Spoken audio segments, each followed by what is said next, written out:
সাইয়েদনা ওমর ফারুক রাদিয়াল্লাহু তাআলা আনহু রাষ্ট্রের মধু নিয়ে এসেছেন, 4 ভাগ করবেন, 5 ভাগ করবেন, 1 ভাগ তিনি নেবেন আর 4 ভাগ প্রতিবেশী নেবেন। ঠিক আছে, এসে বলছেন, স্ত্রী শোনো, এই যে 1 বোতল মধু আনছে, রাষ্ট্রের মধু ভাগাভাগি করে নিতে হবে, সমান ভাগে 5টা ভাগ করো, 1 অংশ আমাদের আর 4 অংশ হলো প্রতিবেশীর।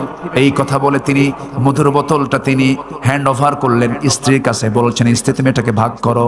1 মিনিট যেতে না যেতেই বললেন, স্ত্রী তোমাকে আমি ভাগ করতে দেব না, দাও বোতলটা আমার হাতে দিয়ে দাও। কিচ্ছু কথা না বলে প্রতিবেশীর ঘরে চলে গেলেন। প্রতিবেশীর কাছে গিয়ে বলছেন, প্রতিবেশী আমার, এই যে মধু তোমাকে দিলাম, সমান 5 ভাগে ভাগ করবে, 1 ভাগ আমাকে দিয়ে বাকি 4 ভাগ এই 4টা ঘরে তুমি সহ সমান করে নিয়ে নিবা।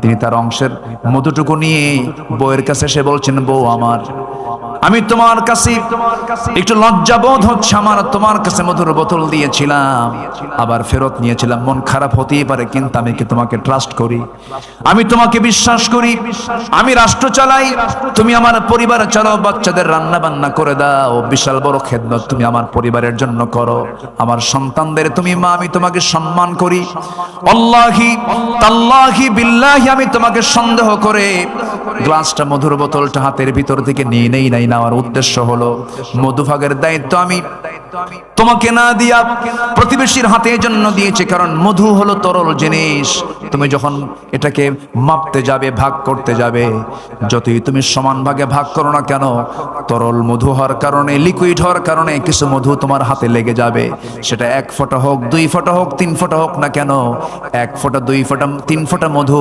আমাদের ভাগে বেশি আসুক, এটা চাই নাই মনে করে মধুভাগের দায়িত্ব আমি অন্যের কাঁধে চাপাইয়ে দিয়েছি। জোরে বলি সুবহানাল্লাহ, আরো জোরে বলি সুবহানাল্লাহ।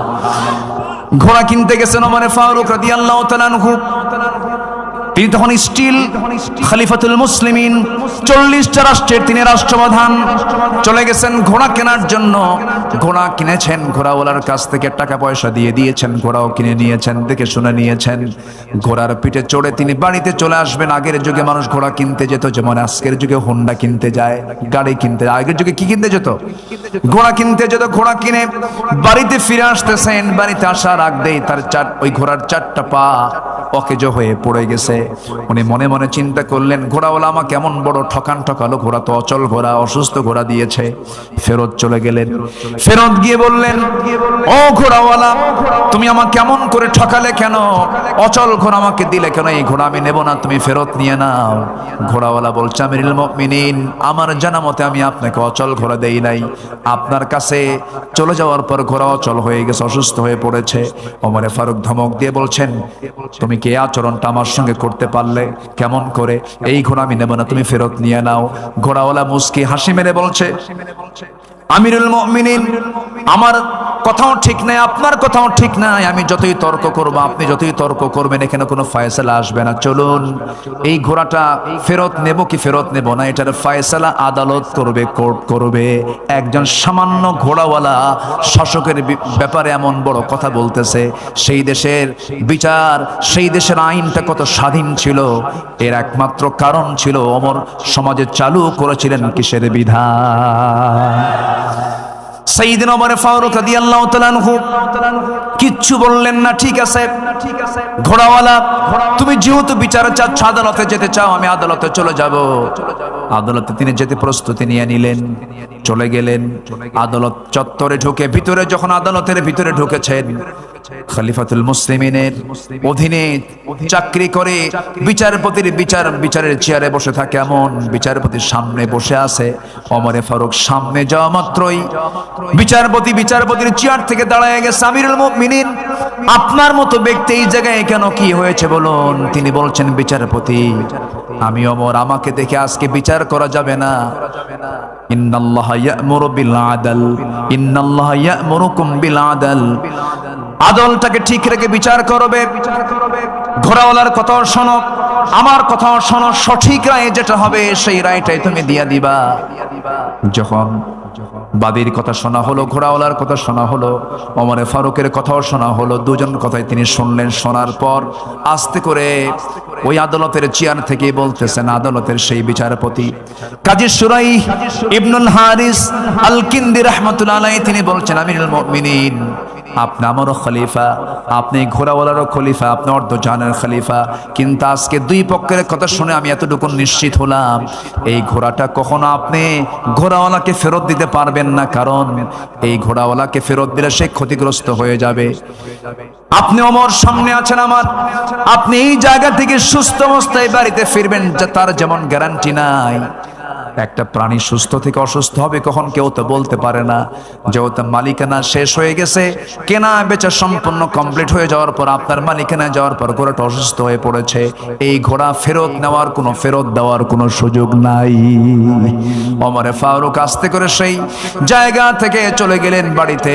পরের দিন তিনি মাজলিসে শুরার বৈঠকে বসেছেন, সমস্ত লোকজনদেরকে নিয়ে বসে পরামর্শের বৈঠকে বলছেন, শোনো, অমুক আদালতে একজন বিচারপতি আছে, খুব সাহস, তার আমার বিরুদ্ধে রায় দিয়েছে। এই আমার বিরুদ্ধে রায় দেওয়ার কারণে, তার সাহসিকতার কারণে তার পদোন্নতি আমি ওমর দিতে বাধ্য হলাম। জোরে কোন সুবহানাল্লাহ। আমার বন্ধুগণ, আমার ভাইয়েরা, এটাই হচ্ছে আল্লাহর সামনে কিন্তু দাঁড়াতে হবে, আল্লাহর সামনে জবাবদিহিতার কাঠগড়ায় দাঁড়িয়ে জবাব দিতে হবে। এই অনুভূতি কারোর মধ্যে যদি থেকে যায়, সে বান্দার আদর্শ এমনই হতে পারে, এমনই হবে, এটাই স্বাভাবিক। নাম্বার 5 হলো, নবীর আদর্শের মধ্যে আমানতদারিতা ছিল, বিশ্বস্ততা ছিল। কি আমানতদার তিনি ছিলেন, কি পরিমাণ তার মধ্যে আমানত কাজ করত, আমানত রক্ষার ব্যাপারে খুব তিনি সজাগ ছিলেন। আল্লাহ রাব্বুল আলামিন সুন্দর করে বলছেন, সূরা নিসার 58 নম্বর আয়াতে বলছেন, ইন্নাল্লাহা ইয়া'মুরুকুম আন তুআদ্দুল আমানাতি ইলা আহলিহা ওয়া ইযা হাকামতুম বাইনান নাসি আন তাহকুমু বিল আদল ইন্নাল্লাহা নি'মা ইয়া'iদু। জোরে বলুন আল্লাহু আকবার। আমার বন্ধুগণ, কি আমানত তিনি শিখিয়েছেন সাহাবে কেরাম কি। সাইয়েদনা ওমর ফারুকের কথাই যখন চলে আসলো, আমানতের ব্যাপারে একটি অত্যন্ত গুরুত্বপূর্ণ একটা তথ্য দিচ্ছি। রাষ্ট্রের তহবিলের রক্ষকের কাছে সেই তহবিলে একটা মাত্র দিনার ছিল। কয়টা দিনার বলেন? একটা দিনার ছিল। সেই দিনার তিনি পেলেন। ওমর ফারুকের ছেলেকে ডাক দিয়ে বললেন, তোমাকে একটা দিনার দেওয়া হলো, এটা রাষ্ট্রের তহবিলে জমা ছিল, পড়েছিল।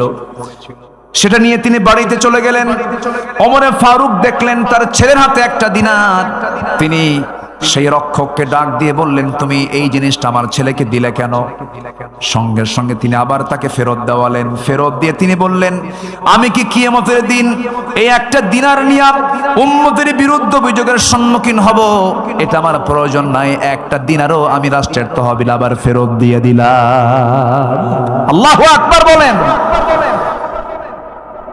এই দেশে বহু মন্ত্রী মন্ত্রণালয় চালিয়েছে। আপনার পাবনার একজন গর্বিত মন্ত্রী ছিলেন, শিল্পমন্ত্রী। জানেন তো? জানেন তো?